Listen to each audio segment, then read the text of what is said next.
Ah,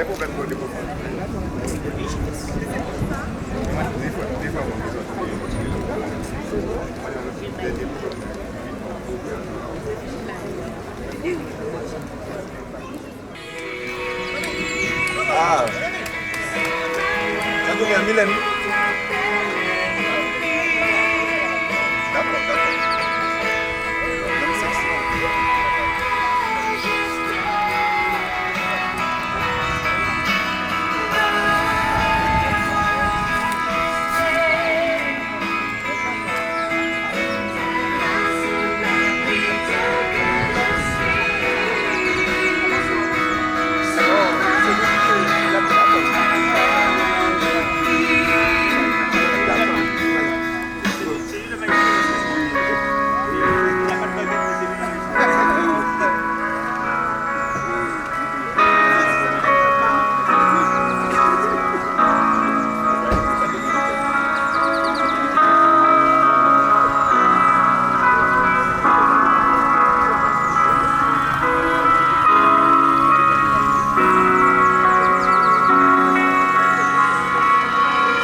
ça se rapproche.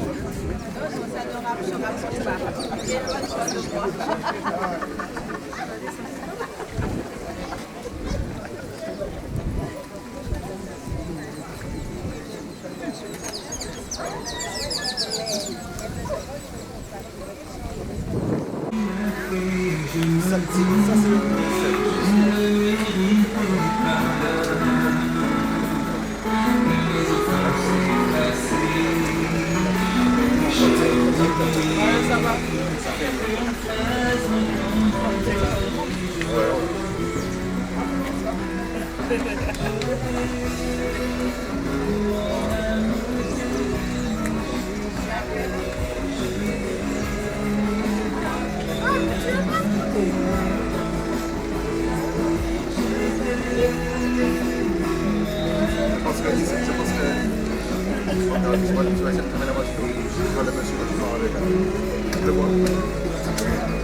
Chers amis, nous arrivons au lieu de l'inhumation et juste avant la dernière prière, j'aimerais partager avec vous ces quelques paroles très concises, mais qui vont tout de même porter sur l'anecdote qui a été donnée à l'Église lorsque notre sœur Sylvette disait comme prière que son nom soit inscrit sur le livre de vie. Et ça me rappelle un verset du texte que j'ai considéré avec vous hier soir, qui est tiré du livre de Ecclésiaste, chapitre 12. Je vais simplement lire les 2 derniers versets d'ailleurs qui sont très lourds de sens. Écoutons la fin du discours. Crains Dieu et observe ses commandements. C'est là ce que doit faire tout homme, car Dieu amènera toute œuvre en jugement au sujet de tout ce qui est caché, soit bien, soit mal. Mais vous savez, lorsque nous lisons ces termes, écoutons la fin du discours, en fait, le terme ici, fin, ne signifie pas en fait que le discours est achevé, mais signifie plutôt l'essentiel. Quel est en fait l'essentiel du discours? En fait, le discours qui est comparé à la vie. Et l'essentiel de la vie, effectivement, nous le retrouvons non seulement ici, mais dans Apocalypse chapitre 14. Craindre Dieu et observer ses commandements. Pardon, Apocalypse chapitre 12. Craindre Dieu et observer ses commandements. Et lorsque le texte continue en disant c'est là ce que doit faire tout homme, c'est simplement pour nous rappeler que l'homme a été créé avec le but ultime de reconnaître son Créateur. Et vraiment, en tout cas, ça c'est ma prière. J'aurais souhaité que ma prière soit la même que celle que la sœur Sylvette sur mon lit de mort. Seigneur, que mon nom soit inscrit sur ton livre de vie. Parce qu'en fait, notre espérance est en haut. Notre espérance est en haut. Et c'est là vraiment que je voudrais nous encourager cet après-midi. Parce que lorsque nous entendons le mot jugement, l'être humain a tendance à paniquer, perdre ses moyens. Mais en fait, pour nous, le terme jugement n'est pas quelque chose qui fait peur. Mais nous rappelle une chose, c'est que Dieu revient bientôt par son Fils Jésus. Il revient bientôt nous chercher. Et là où le monde est dans l'effroi, dans la peur, dans la crainte, dans le doute, nous sommes dans la réjouissance. Amen. Que Dieu nous fortifie, chers familles. Qu'il vous fortifie, qu'il vous soutienne, alors que nous cheminons jusqu'à son prochain retour. Amen. Je vous invite à vous approuver le point et nous allons prier notre Dieu. Notre Dieu, notre Père, toi qui vis et règnes éternellement. Nous croyons, Seigneur, que tu n'avais pas créé l'humanité afin que nous puissions, Seigneur, traverser ces moments de deuil. Mais par la venue du péché, Seigneur, la mort s'est attachée à nous. Mais tu es venu, Seigneur, te livrer pour chaque être humain sur cette terre.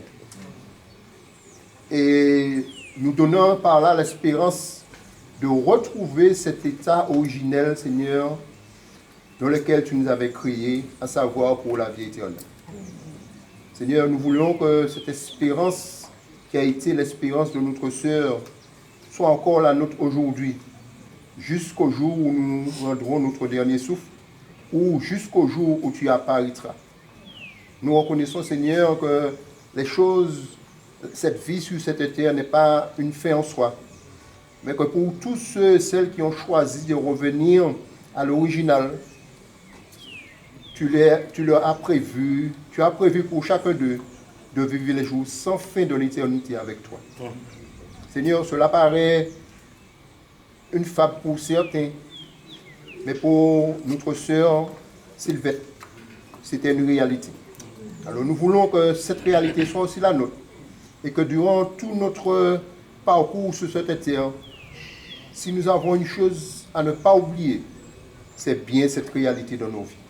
Alors Seigneur, inscris cette vérité dans notre ADN, dans nos gènes, afin que rien ni personne ne vienne et nous troubler au sujet de cela. Oui, nous sommes dans la souffrance, dans la peine, les membres de la famille.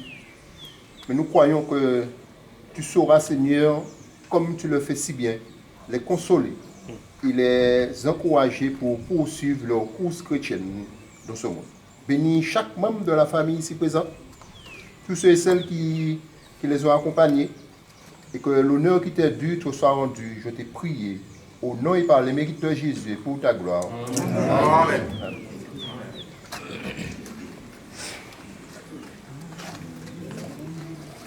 Les membres de la famille qui souhaitent prendre la parole, vous pouvez.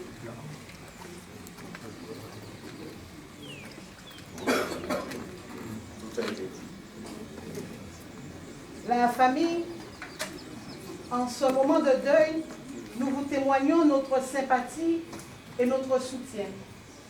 Nous vous souhaitons tout le réconfort et du courage dont vous méritez. Elle vous a aimé, elle vous a quitté. Mais n'oubliez surtout pas que l'amour qu'elle avait pour vous, les siens, cet amour-là, il restera toujours vivant. Que toutes nos pensées vous accompagnent et partageons votre douleur. Permettez-nous la famille Verpré, ainsi que les autres membres de la famille, la maison funéraire Yoldi, ainsi que le fossoyeur, nous vous présentons nos sincères condoléances pour le deuil qui vous frappe. À tous ceux et celles qui sont venus accompagner la famille, nous vous remercions et bon courage à tous. La famille, nous allons passer à l'inhumation.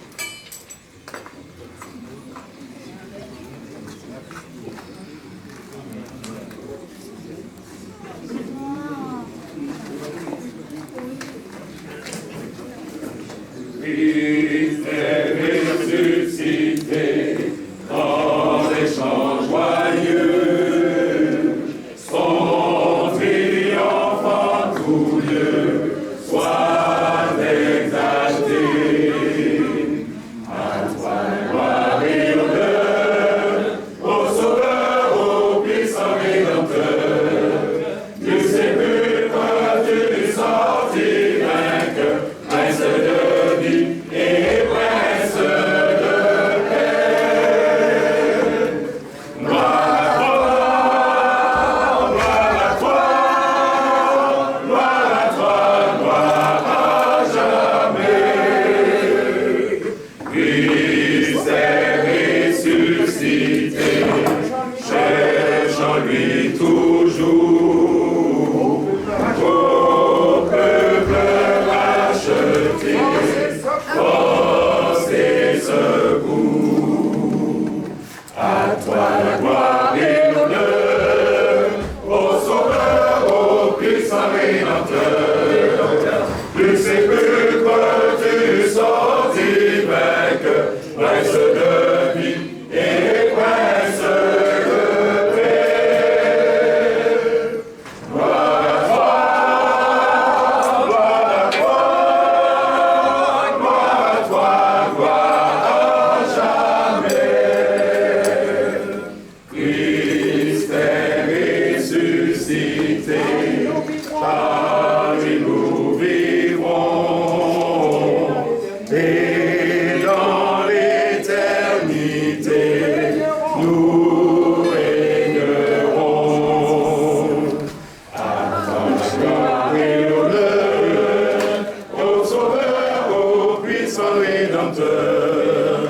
Du sépulcre tu sortis vainqueur, prince de vie et prince de paix. Gloire à toi,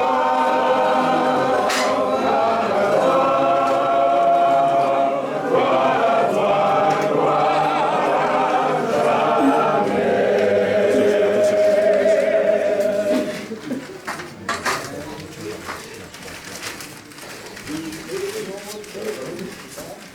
Christ est mon rocher.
Je marcherai avec Dieu, déjà je suis heureux. Je possède une maison au-delà du ciel, un magnifique palais construit par Jésus-Christ. Oui, je connais ce pays et je l'habiterai.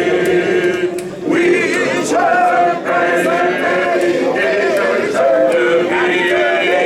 Là où les plus belles fleurs répandent leur senteur. Je connais cette maison au paradis. Oui, je connais ce pays et je l'habiterai.